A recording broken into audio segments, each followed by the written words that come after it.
do not want to go to the home. This is my home, my grandmother said as she sat in the kitchen of the house that she and my grandfather had built. In my heart, I knew she didn't belong in a home, but it was time.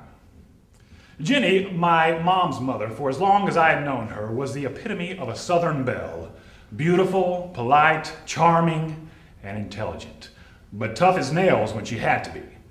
Unfortunately, in recent years, that woman had begun to disappear. Her eyesight was failing, she could no longer drive, and she had to use a walker to get around. My parents and I had traveled a great distance to convince my grandmother to go and help move her to the home. We were all trying to hold back the flood of emotions that this moment conjured up. Jenny and my grandfather built this house in 1948. My mother and aunt were both born and married there, and almost every holiday was spent there for most of my life.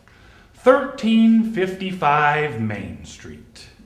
It was a quaint two-story, three-bedroom house located in the heart of Dixie, Perry, Georgia.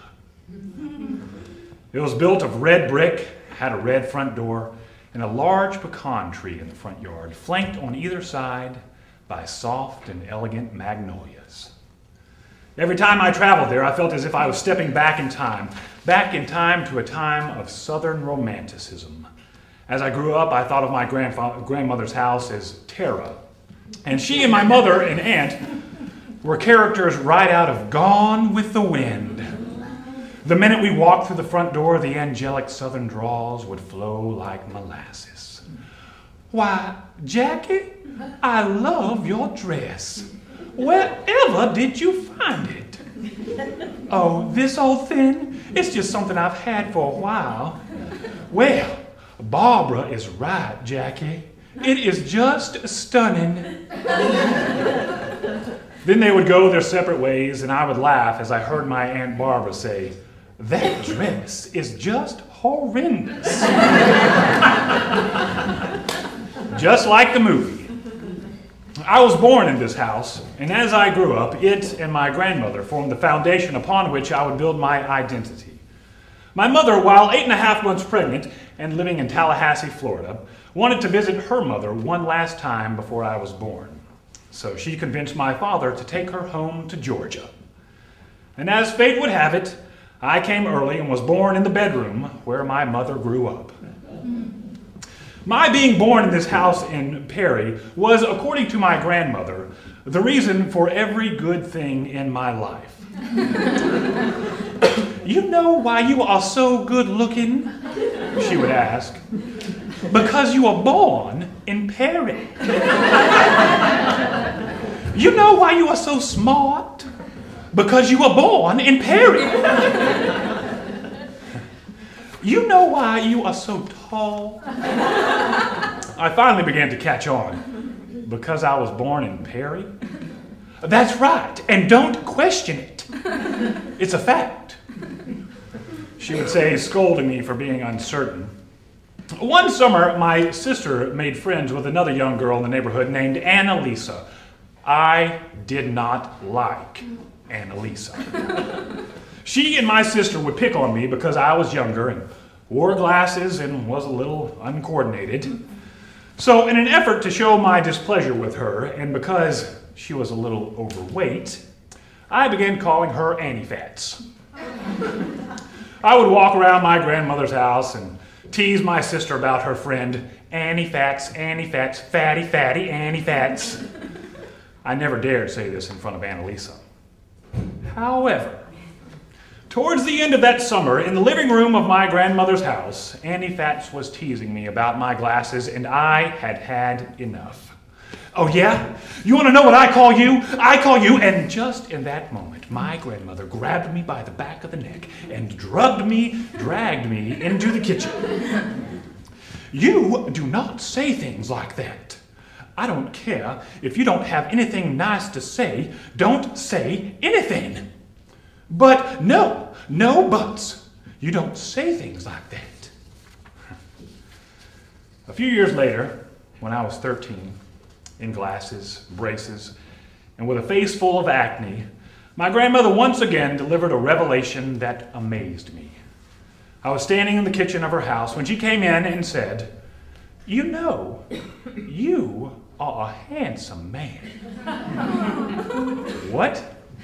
You are a handsome man? No, I'm not. You are. You are tall, dark, and handsome. And that is what every woman wants.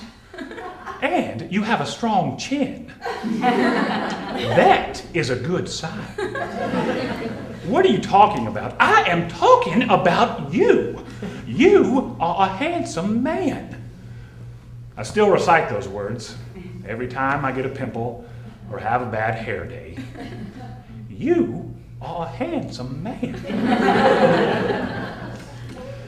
I was thinking about all of this as I stood there trying to convince my grandmother to give up her home, our home, for the security and convenience of a nursing home. I had visited the nursing home, and while there may have been a security guard patrolling the grounds, and it was very convenient to dump unwanted family members there, it was not a home, and certainly did not compare to Tara. My father finally broke the awkward silence. "Why don't we all just think about it overnight? We can discuss it in the morning." "Oh, I think that's a wonderful idea. What do you think, Jenny?" My mother looked at my grandmother hopefully. Jenny just gave an exasperated sigh and glared at my mother with that "you should know better" look. I helped her get her walker and get to her room.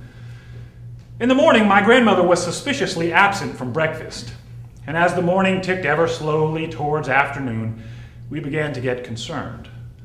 My mother finally went to check on Jenny, and I remember hearing my mother scream. It was one of the only times in my life I ever heard her scream. And of course, we all came running, and my grandmother was unconscious. "Someone call 911, my mother said, trying to keep her composure. My father ran to the phone, and I stood in my grandmother's room and watched my mother try to awaken Jenny.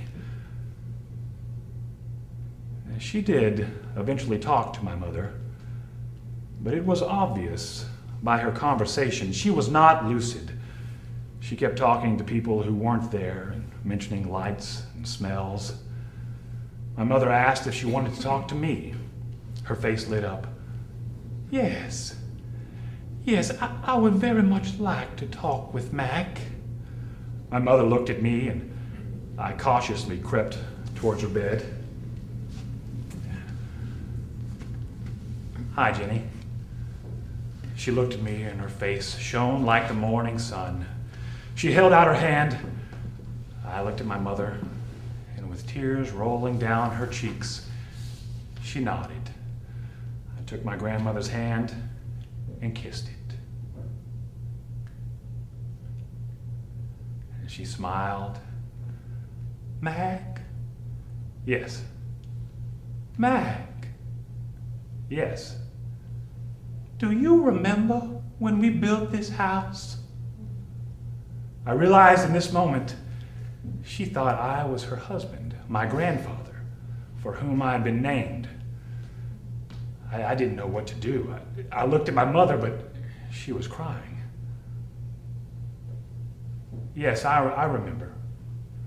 "This is our home." "Yes, it is." "Our home." "Yes." "I love you." "I love you too." And just then the paramedics walked in, and they took her to the hospital, did everything they could for her, but it was too late. She died the next day. I soon realized I should have known she wasn't going to leave this world from anywhere but her own home. And she wasn't going to leave without seeing the family and having a chance to say her piece. The next few weeks were a frenzy of planning and mourning. All the family came in, and we began to discuss what to do with the house. Unfortunately, no one was in a position to move to Perry or to live in the house, so it was decided to sell it. I was tormented by the loss of the place that improved, inspired, and instructed me. But later, as I was packing Jenny's china, I realized that while the loss of the structure was devastating, it wasn't permanent. Anytime I hear the word home or someone mentions Jenny, it immediately conjures up a flood of emotions and memories. And I remember a quote she would often recite. "Home is where there's someone to love me,